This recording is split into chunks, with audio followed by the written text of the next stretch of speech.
आप सभी को नमस्कार। हम लोगों का ये मतलब लास्ट में पिछले मतलब जो मैंने पहले से पीडीएफ डाल रखी थी उसके बारे में पढ़ाना रह गया था, तो उसको भी हम लोग कंप्लीट कर लेते हैं फटाफट, ज़्यादा समय नहीं लगेगा। ठीक है, फटाफट करते हैं और शुरू करते हैं, है ना। चलो 22 नवंबर, देखो कुछ नवंबर दिसंबर की घटनाएं हैं इम्पोर्टेंट, है ना। 22 नवंबर 2022 को जैविक विविधता अधिनियम 2002 के तहत, ठीक है, एक मिनट यहाँ पे थोड़ा सा मैं चेंज करूँ, टेक्स्ट ओनली, है ना।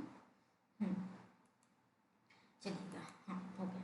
22 नवंबर 2022 को जैविक विविधता अधिनियम 2002 के तहत, जैविक विविधता अधिनियम 2002 के तहत मदुरै में, कहाँ पर, मदुरै में, ठीक है। मदुरै तमिलनाडु का एक जिला है। मदुरै के अराटापट्टी और मीनाक्षीपुरम गांव में फैले 193 से 215 हेक्टेयर का जो क्षेत्र है, इसको अराटीपट्टी जैव विविधता विरासत स्थल के रूप में क्या किया गया है, अधिसूचित किया गया है, ठीक है।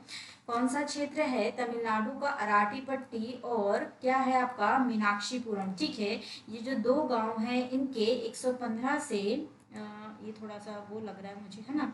इसमें 193 से 215 हेक्टेयर क्षेत्र को किसमें, अराटीपट्टी जैव विविधता विरासत स्थल के रूप में क्या किया गया है, अधिसूचित किया गया है। इस प्रकार यह तमिलनाडु का पहला और भारत का 35वां जैव विविधता विरासत स्थल क्या हो गया है, बन गया है, ठीक है। इस प्रकार ये क्या बन गया है, तमिलनाडु का पहला और भारत का 35वां जैव विविधता विरासत स्थल बन गया है। अभी जो अराटीपट्टी गांव है इसमें 7 बंजर ग्रेनाइट पहाड़ियां हैं, ठीक है। अराटीपट्टी को गांव को जो जैव विविधता विरासत स्थल घोषित किया है, इसमें क्या है, 7 बंजर ग्रेनाइट की पहाड़ी श्रृंखला है जो किसके रूप में काम करती है, वाटर शेड। वाटर शेड मतलब कि क्या करती है, यहाँ पर बहुत सारे जल स्रोत इकट्ठे हैं, जल स्रोत बने हुए हैं, जैसे कि झीलें हो गए, प्राकृतिक झरने हो गए, है ना। तो ये कहाँ की बात कर रहे हैं हम लोग, तमिलनाडु के अराटीपट्टी और मीनाक्षीपुरम गांव की, ठीक है। चलो अगला 20 नवंबर 2022 को उत्तर पूर्व का पहला क्षेत्रीय, ये इंपॉर्टेंट है याद रखना, क्षेत्रीय यूनानी चिकित्सा अनुसंधान संस्थान, ठीक है। 20 नवंबर 2022 को उत्तर पूर्व का पहला क्षेत्रीय यूनानी चिकित्सा अनुसंधान संस्थान का जो उद्घाटन किया गया, ये कहाँ किया गया है, असम के सिलचर में। ये जो नया परिसर बना है ये 3.5 एकड़ क्षेत्र में फैला हुआ है, ठीक है।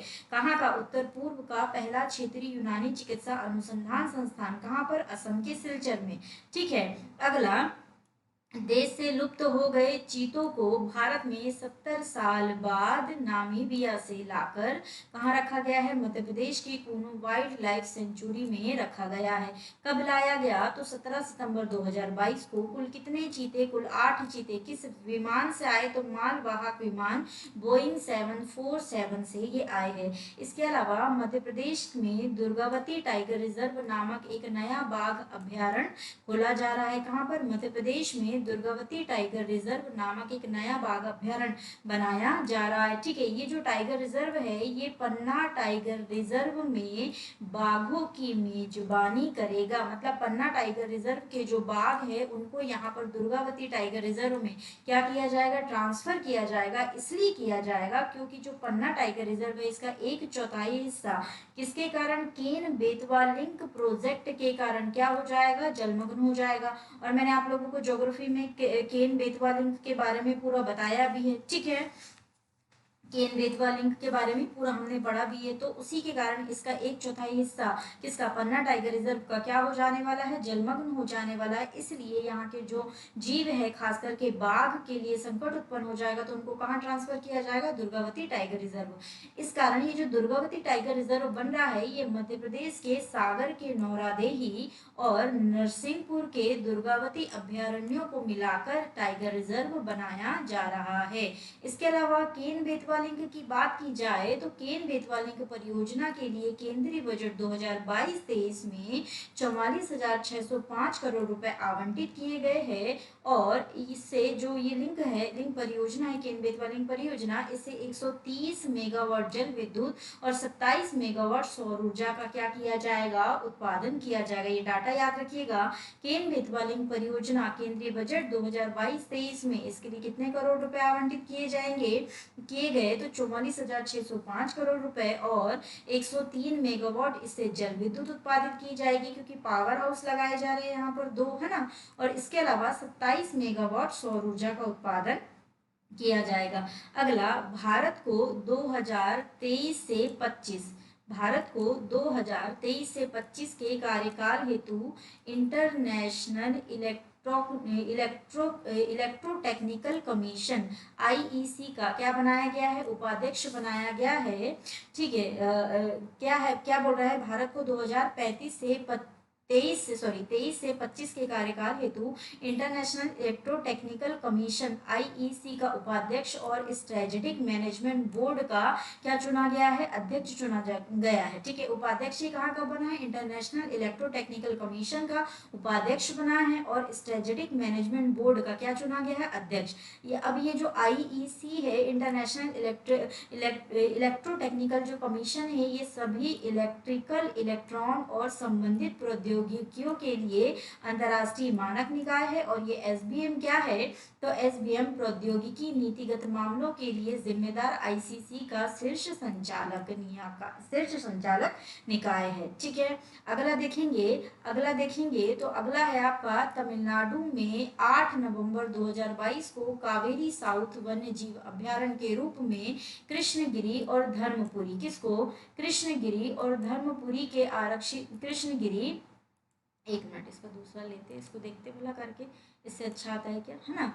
क्या है, तमिलनाडु में 8 नवंबर 2022 को कावेरी साउथ वन्यजीव अभ्यारण्य के रूप में कृष्णगिरी और धर्मपुरी के आरक्षित वनों को क्या किया गया है, आरक्षित क्षेत्र घोषित किया गया है। ये जो Kaveri south wild life sanctuary है, इसको वन्य जीव संरक्षण अधिनियम 1972 की धारा 26A के तहत अधिसूचित किया गया है। इसका क्षेत्र विस्तार देखें तो इसका क्षेत्र विस्तार है आपका 6,86,406 वर्ग किलोमीटर। ठीक है, अगला है नवंबर 2022 में, नहीं दिख रहा है ना, इससे भी अच्छा से नहीं आ रहा है, तो वैसे ही रखते हैं उसको लाल से, यही सही रहेगा, है ना।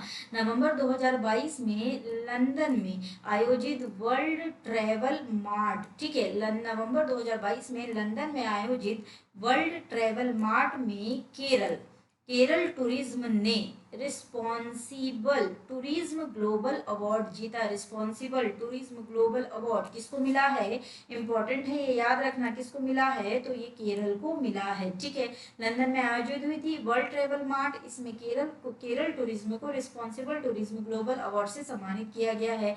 ये जो अवार्ड है, ये केरल सरकार के पर्यटन मिशन द्वारा कार्यान्वित स्ट्रीट परियोजना के लिए दिया गया है। ठीक है, अगला है आपका केंद्रीय जल शक्ति मंत्री गजेंद्र शेखावत। जल शक्ति मंत्री कौन है, गजेंद्र शेखावत जी। इन्होंने वर्ष 2022 के लिए संपूर्ण देश की सक्रिय भूमि जल संसाधन मूल्यांकन रिपोर्ट जारी की। और इन्होंने जो रिपोर्ट जारी की, जल शक्ति मंत्रालय के द्वारा जो ये रिपोर्ट जारी की गई है, इसमें क्या क्या मुख्य बातें है देख लो इसको। तो ये है आपका एक वर्ष में जमीन के अंदर जाने वाले पानी की कुल मात्रा का 60.08% जल क्या कर लिया जाता है, निकाल लिया जाता है।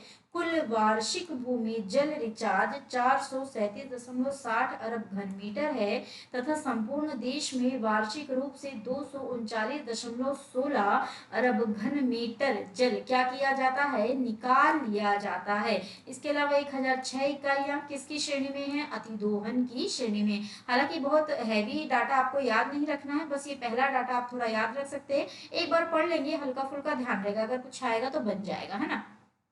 अगला है आपका पंजाब के संगरूर में, कहाँ पर, पंजाब के संगरूर में एशिया के सबसे बड़े बायो एनर्जी प्लांट, कहाँ पर, पंजाब के संगरूर में एशिया के सबसे बड़े बायो एनर्जी प्लांट का उद्घाटन किया गया केंद्रीय पेट्रोलियम मंत्री हरदीप सिंह पुरी और पंजाब के मुख्यमंत्री भगवंत मान सिंह जी के द्वारा। ठीक है, अगला है इसकी जो स्थापना है वो जर्मनी की बायो एनर्जी कंपनी विर्वियो एजी के द्वारा स्थापित किया जा रहा है और इस संयंत्र की स्थापना में 230 करोड़ रुपए के प्रत्यक्ष विदेशी निवेश इस संयंत्र की स्थापना 230 करोड़ रुपए के प्रत्यक्ष विदेशी निवेश से की जा रही है। अभी इससे क्या लाभ होगा, इससे ये लाभ होगा जो पराली की समस्या बढ़ती है हर वर्ष, जो पराली जलाई जाती है उसको, उससे क्या मिल जाएगी, कुछ हद तक मुक्ति मिल जाएगी। ठीक है, क्या बनाया जा रहा है, बायो एनर्जी प्लांट बनाया जा रहा है, कहाँ पर, पंजाब के संगरूर में। ठीक है,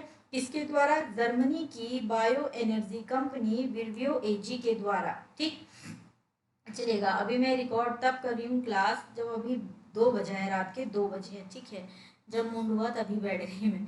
चलो अगला, भारत के वर्ष 2022 की पहली 6 माही में सौर ऊर्जा उत्पादन के कारण 1.94 करोड़ वन कोयले की क्या की हुई है, बचत हुई है, तथा ईंधन लागत में 4.2 अरब डॉलर की क्या हुई है, बचत हुई है। ठीक है, याद रहेगा आप लोगों को। 1 मिनट, मुझे ऐसा लग रहा है कि साउंड इसका काफी कम है यार, पता चला रिकॉर्ड ही नहीं हो पाया ढंग से है।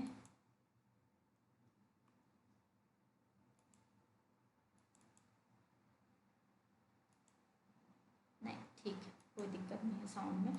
मुझे थोड़ा सा एकदम से ध्यान आया, कई बार कम हो जाता है ना तो दिक्कत हो जाती है फिर रिकॉर्डिंग में। ठीक है, चलिएगा। भारत ने वर्ष 2022 की पहली 6 माही में सौर ऊर्जा उत्पादन के कारण 1.94 करोड़ वन कोयले की क्या की है, बचत की है। मतलब हमने सौर ऊर्जा का उत्पादन किया और उस ऊर्जा को यूज किया, उससे 1.94 करोड़ टन कोयले का क्या हुआ है, बचत हुआ है। और ईंधन लागत में 4.2 अरब डॉलर की भी क्या हुई है, बचत हुई है। तो ये अपने आप में महत्वपूर्ण है। ठीक है, इसी के अंतर्गत है आपका एनर्जी थिंक टैंक एम्बर के द्वारा centre for research on energy and clean air और institute for energy economics and financial analysis के द्वारा 10 नवंबर 2022 को क्या की गई, ये रिपोर्ट जारी की गई। इसमें सोलर दक्ष क्षमता से युक्त शीर्ष की 10 अर्थव्यवस्थाओं में से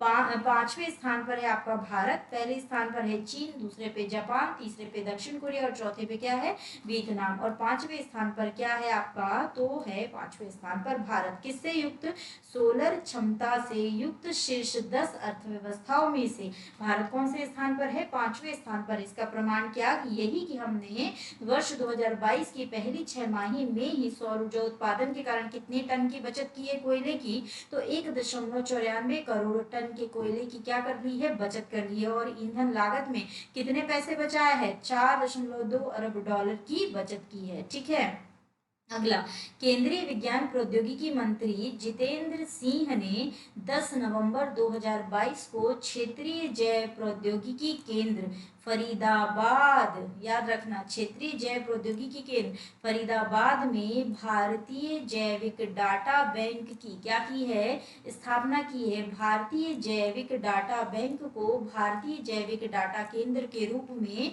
जाना जाता है। ठीक, यह डाटा सेंटर जैव प्रौद्योगिकी विभाग द्वारा समर्थित है।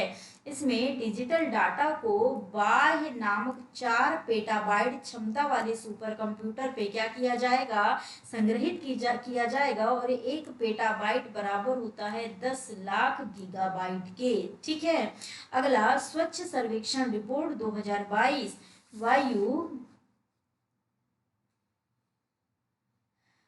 स्वच्छ सर्वेक्षण रिपोर्ट 2022, इसमें वायु महत्वपूर्ण जीवन शक्ति सम्मेलन इसी के अंतर्गत कहाँ हुआ, भुवनेश्वर में, कब, 5 दिसंबर 2022 को।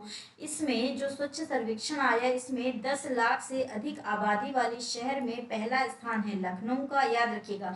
10 लाख से अधिक आबादी वाले शहरों में वर्ष 2022 में पहला स्थान है लखनऊ का, दूसरा स्थान है प्रयागराज का और तीसरा स्थान है वाराणसी का। ठीक है, किसमें, तीनों उत्तर प्रदेश के है, तीनों उत्तर प्रदेश के राज्य है। 10 लाख से अधिक आबादी वाले शहरों में पहला स्थान किसका है? लखनऊ का, दूसरा प्रयागराज का और तीसरा किसका है? वाराणसी का। ठीक है, इसके बाद 3 से 10 लाख की आबादी वाले शहर में पहला है मुरादाबाद, दूसरा है फिरोजाबाद और तीसरा क्या है? अमरावती। ठीक है, तो यहाँ पे भी आप देखेंगे पहला क्या है? मुरादाबाद, दूसरा क्या है? फिरोजाबाद और तीसरा कौन सा है? अमरावती, महाराष्ट्र का। ठीक है, इसके अलावा 3 लाख से कम आबादी वाले शहर में पहला है देवास, मध्य प्रदेश का, दूसरा है सुंदरनगर, हिमाचल प्रदेश का और तीसरा है नालागढ़। ठीक है, ये 3 लाख से कम आबादी वाले शहर में आप ये 3 जरूर याद रखिएगा। ठीक है, और ये 2 याद रख लेना आप, ज्यादा नहीं, तो ये 3 और ये 2। ठीक,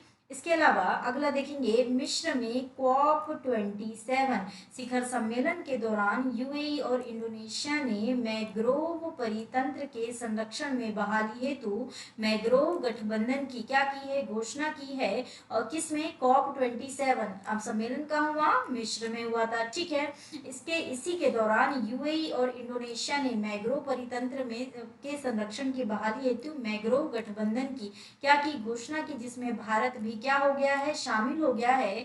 भारत के अतिरिक्त इसमें ऑस्ट्रेलिया, जापान, स्पेन और श्रीलंका भी शामिल है। ठीक, अगला है आपका अरुणाचल प्रदेश के सुबनसिरी जिले के तारीन जीरो में भारत का पहला फिश म्यूजियम एकीकृत एक्वा पार्क क्या किया जा रहा है? स्थापित किया जाएगा। नीली क्रांति के उद्देश्य से और प्रधानमंत्री मत्स्य संपदा योजना के तहत इसको स्थापित किया जा रहा है।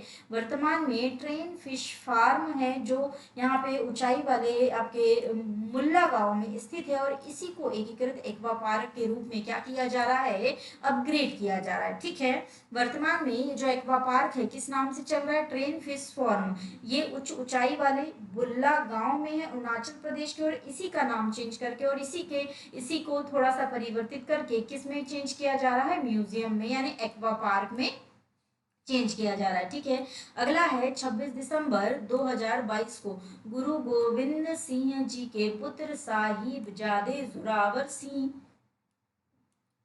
और फतेह सिंह, इनके सम्मान में पहली बार वीर बाल दिवस मनाया गया। कब मनाया जाएगा वीर बाल दिवस? तो ये है आपका 26 दिसंबर 2022 को। ठीक है, अगला है सीमा सड़क संगठन BRO अरुणाचल प्रदेश में चीन की सीमा पर हर मौसम में कनेक्टिविटी प्रदान करने के लिए 13,000 फीट की ऊंचाई पर सेली दर्रा सुरंग 13,000 फीट की ऊंचाई पर सेली दर्रा सुरंग का क्या किया जा रहा है? निर्माण किया जा रहा है। कहाँ पर किया जा रहा है? अरुणाचल प्रदेश में। ठीक है, हर मौसम कनेक्टिविटी के लिए 13,000 फीट की ऊंचाई पर सेली दर्रा सुरंग का क्या किया जाएगा? निर्माण। और ये किसके द्वारा किया जा रहा है? BRO यानी सीमा सड़क संगठन के द्वारा किया जा रहा है। इसके अलावा विद्यारथ स्कूल ऑन व्हील्स परियोजना की शुरुआत किस राज्य में हुई? असम में। क्या विद्यारथ स्कूल ऑन व्हील्स परियोजना की शुरुआत कहाँ पर हुई? तो ये असम में हुई। अमृत महोत्सव के अवसर पर भारतीय रेलवे ने सुपर वासुकी अमृत महोत्सव के अवसर पर भारतीय रेलवे ने सुपर वासुकी नाम की सबसे लंबी 3.5 किलोमीटर लंबी मालगाड़ी का परिचालन सफलतापूर्वक किया है। ठीक है, याद रखिएगा क्या है सुपर वासुकी? एक मालगाड़ी है, कितने किलोमीटर लंबी? 3.5, अर्थात भारतीय रेलवे की सबसे लंबी मालगाड़ी। ठीक है, किस समय इसको किया गया? तो अमृत महोत्सव के अवसर पर। इसके अलावा त्रिपुरा के दासपारा गांव को भारत का पहला जैव गांव घोषित किया गया है। भारत का पहला जैव गांव किसको घोषित किया गया? त्रिपुरा के दासपारा गांव को। अगला, भारतीय वायुसेना के चिनूक हेलीकॉप्टर को उड़ाने वाली पहली महिला पायलट बनी पारुल भारद्वाज और स्वाति राठौर। ठीक है, भारतीय वायुसेना के चिनूक हेलीकॉप्टर को उड़ाने वाली पहली महिला पायलट कौन? पारुल भारद्वाज और स्वाति राठौर। अगला, राजस्थान में स्थित मानगढ़ धाम बांसवाड़ा में प्रधानमंत्री मोदी जी द्वारा क्या बनाया जा रहा है? राष्ट्रीय स्मारक। मोदी जी द्वारा इसको क्या घोषित किया गया? राष्ट्रीय स्मारक। ठीक है, किसको? राजस्थान के मानगढ़ धाम जो कि बांसवाड़ा में स्थित है, इसको मोदी जी के द्वारा राष्ट्रीय स्मारक घोषित किया गया है। इसके अलावा 2 से 4 नवंबर 2022 के बीच बेंगलुरु में ग्लोबल इन्वेस्टर्स समिट का क्या किया गया? आयोजन आयोजन किया गया। कहाँ हुई ग्लोबल इन्वेस्टर समिट? बेंगलुरु में। कब? 2 से 4 नवंबर 2022 में। ठीक है। अगला, देश की पहली वैदिक घड़ी लगाने की जो परियोजना है ये कहाँ लगाई जाएगी? उज्जैन में लगाई जाएगी। ठीक। अगला, दुनिया का पहला सीएनजी टर्मिनल, दुनिया का पहला सीएनजी टर्मिनल और ब्राउन बंदरगाह की आधारशिला कहाँ रखी गई? गुजरात भावनगर में। ठीक है। दुनिया का पहला सीएनजी टर्मिनल और ब्राउन बंदरगाह की आधारशिला कहाँ पर रखी गई? गुजरात भावनगर में।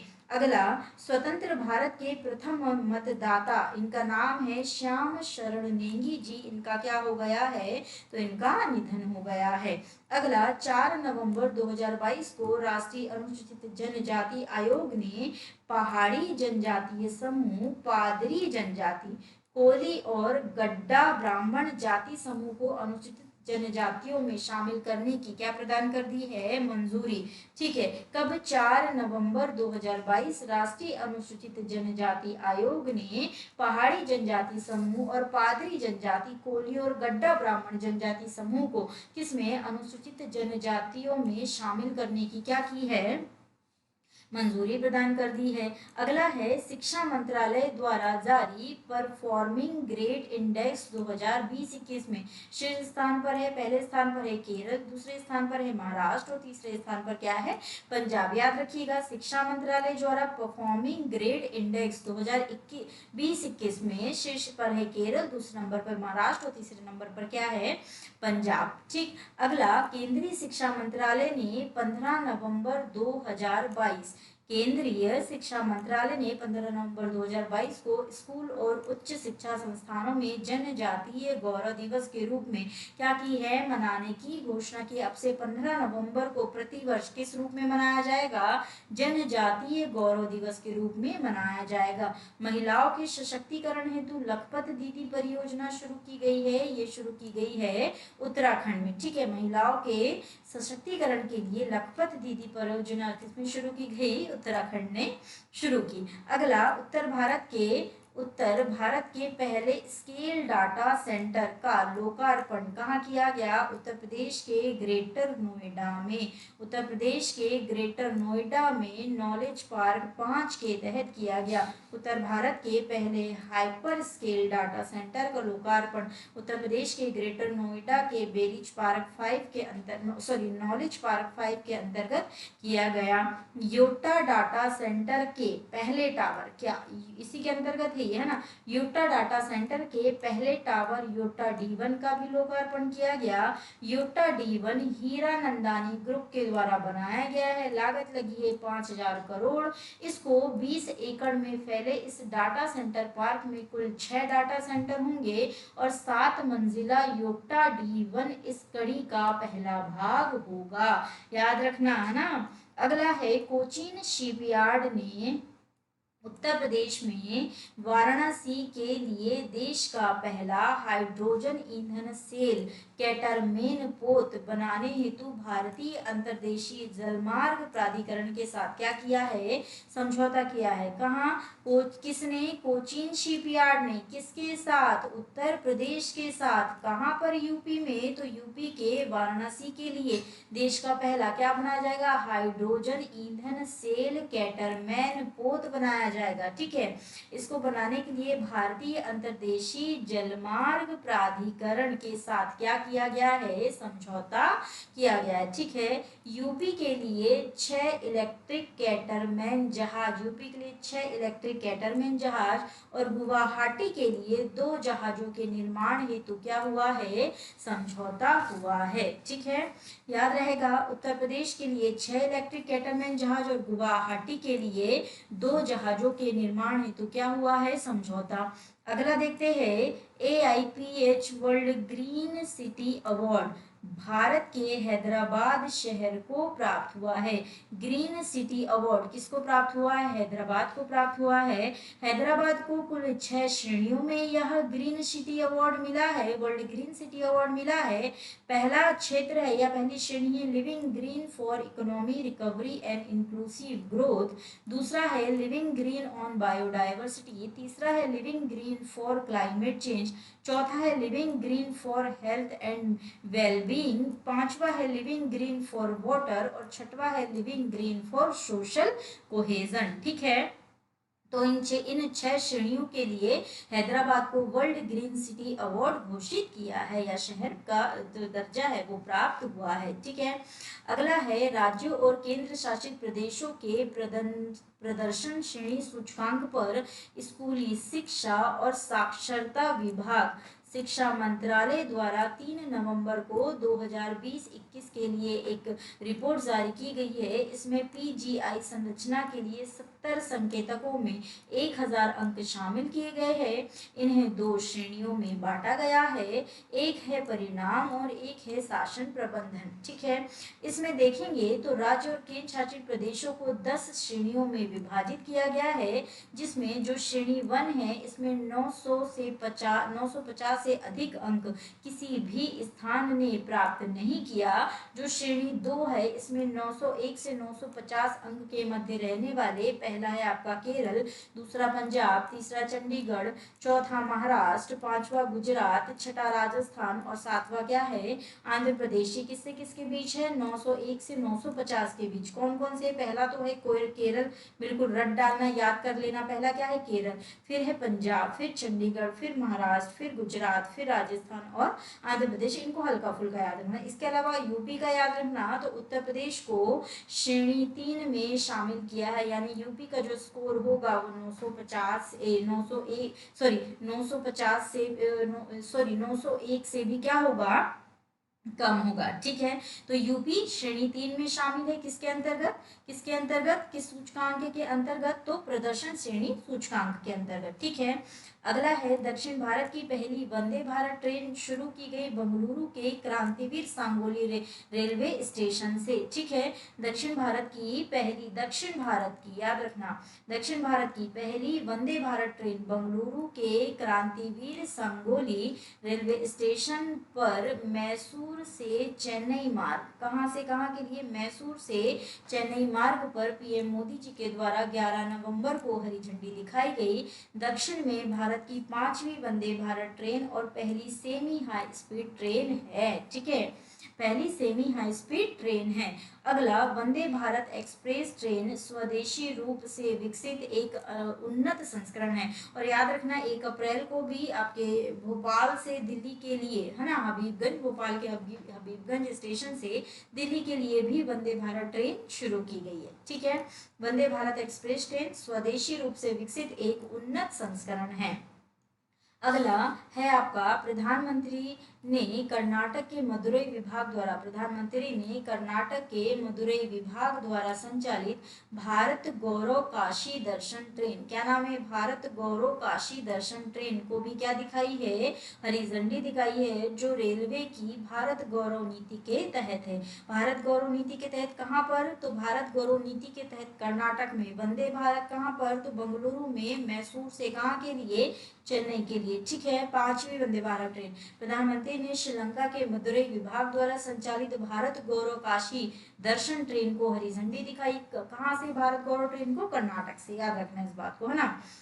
अगला है केंद्र सरकार द्वारा जलमार्ग पर्यटन को, किसको? जलमार्ग पर्यटन को बढ़ावा देने के लिए जनवरी 2023 को उत्तर प्रदेश के वाराणसी और असम के डिब्रूगढ़ के बीच बोगीबिल ब्रिज के बीच दुनिया के सबसे लंबे नदी क्रूज सेवा शुरू करने का क्या रखा गया? प्रस्ताव, यानी सेवा शुरू भी हो चुकी है इस टाइम पे, है ना, चल रही है। 3200 किलोमीटर का यह सफर 52 दिनों में तय किया जाएगा। वाराणसी के रविदास घाट से 11 नवंबर 2022 को गंगा विलास क्रूज को के टाइम टेबल का क्या किया जाएगा? विमोचन किया गया था। कहां से? तो ये वाराणसी के रविदास घाट से। ठीक है, ये यात्रा भारत और बांग्लादेश के 27 नदी प्रणालियों से होकर गुजरेगी और 50 से अधिक पर्यटक स्थलों पर रुकेगी भी।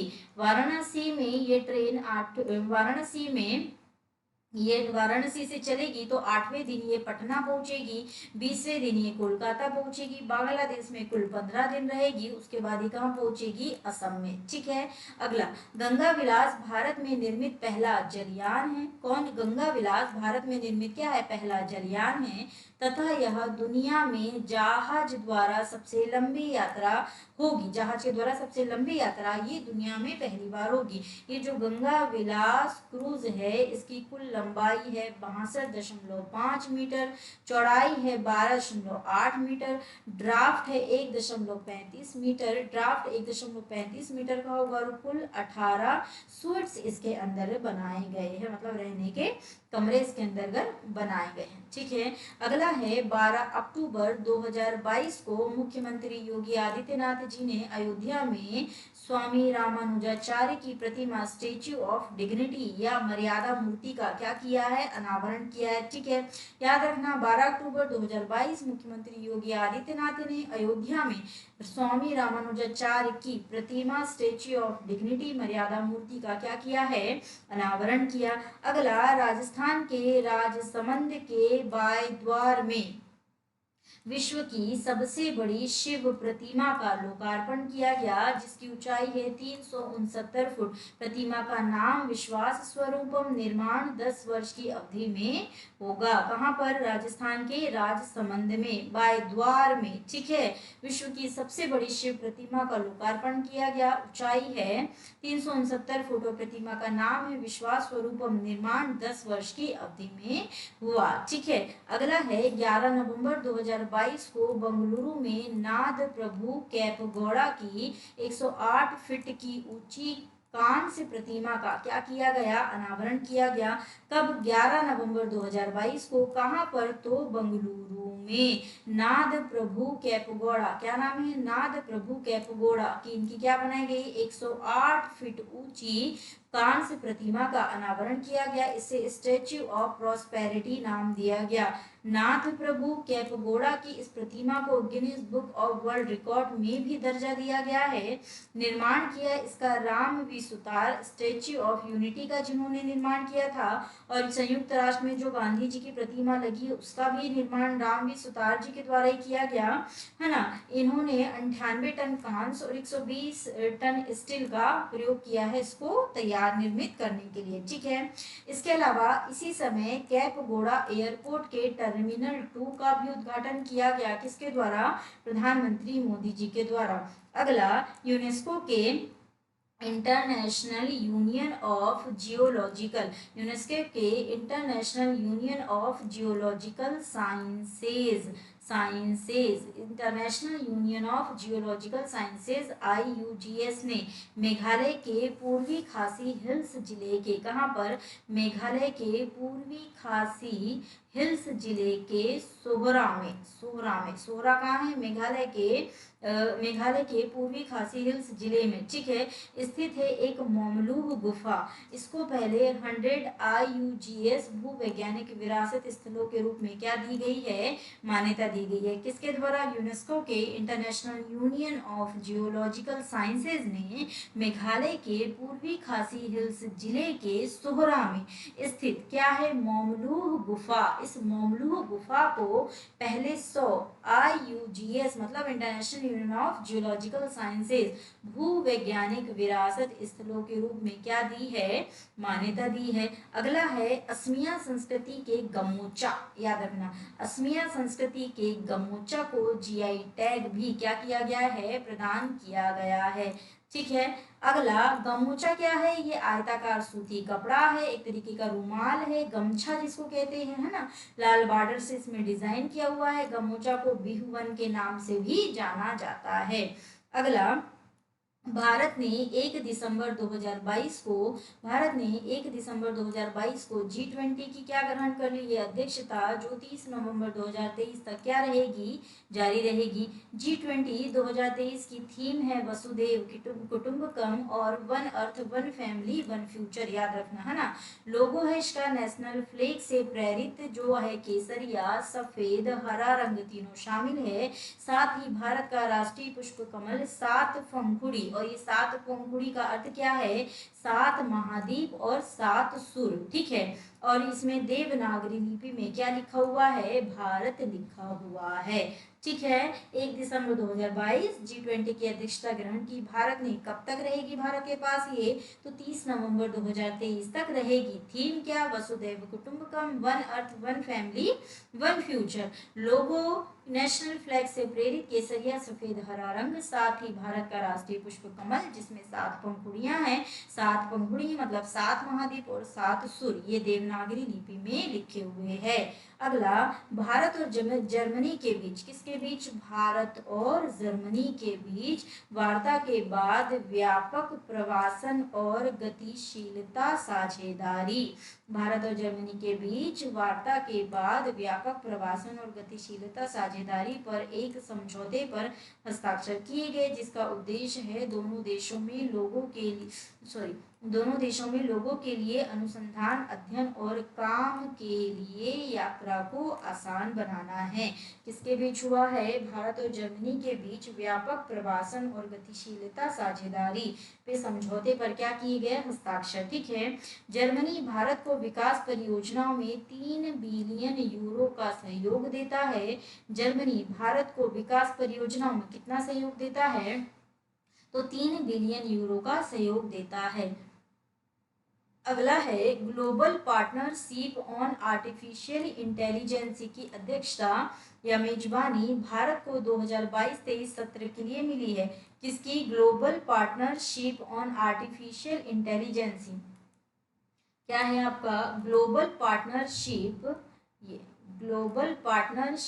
Global partnership on artificial intelligence, इसकी जो अध्यक्षता है वो, इसकी जो मेजबानी है, सॉरी, किसके पास है, भारत को 2022-23 सत्र के लिए मिली हुई है। सत्र 2022-23 इसका जो संचालन समिति है, इसके लिए 5 सीटें जापान, फ्रांस, भारत, कनाडा और यूएसए के पास रहेगी। अगला, भारत आर्टिफिशियल इंटेलिजेंस की मदद से वर्ष 2035 तक भारतीय अर्थव्यवस्था में 967 बिलियन अमेरिकी डॉलर जोड़ने का इसने क्या रखा है, लक्ष्य रखा है। भारत ने आर्टिफिशियल इंटेलिजेंस की मदद से वर्ष 2025 तक भारतीय अर्थव्यवस्था में 967 अमेरिकी डॉलर जोड़ने का क्या रखा हुआ है, लक्ष्य रखा हुआ है। अगली घटना देखेंगे, ये है foundation for environmental education FEE Denmark, ठीक है। ये एक संस्था है। इस संस्था ने भारत के दो समुद्र तटों को क्या प्रदान किया है, ब्लू फ्लैग बीच। जब ब्लू फ्लैग प्रमाण पत्र कौन प्रदान करता है, याद रखिएगा, डेनमार्क की संस्था है फाउंडेशन फॉर एनवायरमेंटल एजुकेशन। याद रखिएगा, कहाँ की संस्था है, डेनमार्क की। इसने भारत के 2 समुद्र तटों को ब्लू फ्लैग बीच का क्या दिया है, प्रमाण पत्र दिया है। कौन कौन से, एक है मिनिकॉय थुंडी बीच और दूसरा है कदमत बीच, ठीक है। ये दोनों जो बीच है, मिनिकॉय थुंडी बीच और कदमत बीच, ये दोनों बीच है आपके लक्षद्वीप के। तो लक्षद्वीप के 2 बीच, मिनिकॉय थुंडी बीच और कदमत बीच, दोनों को क्या प्रदान किया गया है, ब्लू फ्लैग प्रमाण पत्र। इसी के साथ भारत में जो ब्लू फ्लैग प्रमाण पत्र है प्राप्त करने वाले, यानी ब्लू बीच की संख्या कितनी हो गई है, 12 हो गई है। इस अवार्ड को प्राप्त करने वाले हमारे यहाँ कितने बन गए हैं, तट, तो 12 बन गए हैं। कौन कौन सा है, एक उड़ीसा का है गोल्डन तट, थोड़ा ध्यान रख लेना है ना, उड़ीसा के है गोल्डन तट। दूसरा गुजरात का है शिवराजपुर तट, केरल का कप्पड़ तट, आंध्र प्रदेश का ऋषिकुंड तट, अंडमान निकोबार का राधानगर तट, दमन दीव का घोगला तट, तमिलनाडु का कोवलम तमिलनाडु का तट, पुदुचेरी का ईडन तट और कर्नाटक का पादुबिद्री और कासरगोड तट, ठीक है। तो कुल मिला के आपके पास कितने तट हो गए हैं, 12 भारत के पास। हाल ही में कौन है, लक्षद्वीप के 2 है, मिनिकॉय थुंडी बीच और कदमत बीच, ठीक है। अगला देखेंगे, अगला है आवास एवं शहरी मामलों के मंत्रालय ने स्वच्छता सर्वेक्षण पुरस्कारों का क्या किया है, वितरण किया है। लगातार छठवीं बार मध्य प्रदेश का इंदौर प्रथम स्थान पर आया है। आवास एवं शहरी मामलों के मंत्रालय ने स्वच्छता सर्वेक्षण 2022 पुरस्कारों का वितरण किया, जिसमें छठवीं बार लगातार मध्य प्रदेश का इंदौर किस पे रहा है, प्रथम स्थान पर रहा है। ठीक है, जनसंख्या कितनी, 1 लाख से अधिक जनसंख्या वाले शहरों में दूसरा स्थान प्राप्त किया है सूरत ने, और तीसरा स्थान प्राप्त किया है नवी मुंबई ने। चौथे स्थान पर है विशाखापट्टनम, भोपाल है छठवें स्थान पर, और नई दिल्ली है 9वें स्थान पर। आपको इतना सारा याद नहीं रखना, बस शुरू के 3 याद रख लेना। ठीक है, अगला 1 लाख से कम जनसंख्या वाले शहरों में पहला है पंचगनी महाराष्ट्र का, दूसरा है पाटन छत्तीसगढ़ का, और तीसरा है कराड़ महाराष्ट्र का। 1 लाख से कम में पहला किसका है, पंचगनी महाराष्ट्र का। ठीक है, इसके अलावा कैंटोनमेंट बोर्ड में पहला स्थान प्राप्त किया है महाराष्ट्र के देवलाली ने, दूसरा अहमदाबाद ने, और तीसरा मऊ मध्य प्रदेश ने। ठीक है, 1 लाख से अधिक, ये इंपॉर्टेंट है आपके लिए, 1 लाख से अधिक सर्वश्रेष्ठ गंगा टाउन में पहला स्थान है हरिद्वार का, दूसरा है वाराणसी का, और तीसरा किसका है, ऋषिकेश का। 1 लाख से कम गंगा टाउन में पहला स्थान है बिजनौर का। दोनों का पहला पहला याद रखना, 1 लाख से अधिक और 1 लाख से कम दोनों में। ठीक है, दूसरा है आपके कन्नौज का, और तीसरा है गढ़मुक्तेश्वर का। 100 से अधिक शहरी स्थानीय निकायों में पहला स्थान है किसका, मध्य प्रदेश का, दूसरा है छत्तीसगढ़ का, और तीसरा है महाराष्ट्र का। 100 से कम शहरी स्थानीय निकायों में तो इसमें आता है आपका पहले स्थान पर त्रिपुरा, 100 से कम स्थानीय निकायों में। ठीक है, अगला देखेंगे, अगला है नीति आयोग ने 29 नवंबर 2022 को कार्बन संकलन उपयोग और भंडारण नीति के ढांचे का क्या किया है, शुभारंभ। चीन व अमेरिका के बाद भारत तीसरा सबसे ज्यादा कार्बन डाइऑक्साइड उत्सर्जन करने वाला क्या बन गया है, देश। किसके बाद सबसे ज्यादा कौन करता है, चीन करता है, फिर कौन करता है, अमेरिका करता है, और तीसरे नंबर पर करने वाला तीसरे नंबर पर उत्सर्जन करने वाला क्या बन गया है, भारत तीसरा देश बन गया है। भारत प्रति वर्ष 2.6 गीगाटन कार्बन डाइऑक्साइड का क्या करता है, उत्सर्जन करता है। भारत प्रति वर्ष कितना, 2.6 गीगाटन कार्बन डाइऑक्साइड का क्या करता है, उत्सर्जन करता है। इसके अलावा भारत के प्रधानमंत्री द्वारा ग्लासगो में वर्ष 2027 तक शुद्ध शून्य उत्सर्जन का जो COP26 हुआ था ग्लासगो में, इसमें भारत ने वर्ष 2070 तक शुद्ध शून्य उत्सर्जन का लक्ष्य हासिल करने की क्या की है, घोषणा भी की है। और भारत वर्ष 2050 तक कार्बन डाइऑक्साइड के उत्सर्जन को क्या करेगा, आधा करने हेतु संकल्पित है। भारत वर्ष 2050 तक कार्बन डाइऑक्साइड के उत्सर्जन को आधा करने हेतु क्या है, संकल्पित है। ठीक है, अगला देखेंगे, पूर्वोत्तर राज्य अरुणाचल प्रदेश का पहला ग्रीन फील्ड हवाई अड्डा, याद रखना, पूर्वोत्तर राज्य अरुणाचल प्रदेश का पहला ग्रीन फील्ड हवाई अड्डा डोनी सूर्यपोलो चंद्रमा हवाई अड्डे का उद्घाटन, क्या नाम, डोनी सूर्यपोलो चंद्रमा हवाई अड्डे का उद्घाटन प्रधानमंत्री मोदी जी के द्वारा किया गया। कहां पर किया गया, तो ये अरुणाचल प्रदेश के होलोंगी में। नाम, डोनी सूर्यपोलो चंद्रमा हवाई अड्डे का उद्घाटन प्रधानमंत्री मोदी जी द्वारा किया गया। कहां पर है ये, अरुणाचल प्रदेश के होलोंगी में। ठीक है, राज्य में 2 लैंडिंग ग्राउंड, एक है तेजू, राज्य में 2 लैंडिंग ग्राउंड है, एक है तेजू और एक है पासीघाट। एक है तेजू और एक क्या है, एक है पासीघाट। कहां पर, अरुणाचल प्रदेश में। इसके अलावा इस हवाई अड्डे को मिलाकर पूर्वोत्तर क्षेत्र में हवाई अड्डों की संख्या कितनी हो जाएगी, 16। ठीक है, कब, वर्ष 2014 में यह संख्या कितनी थी, 9 थी।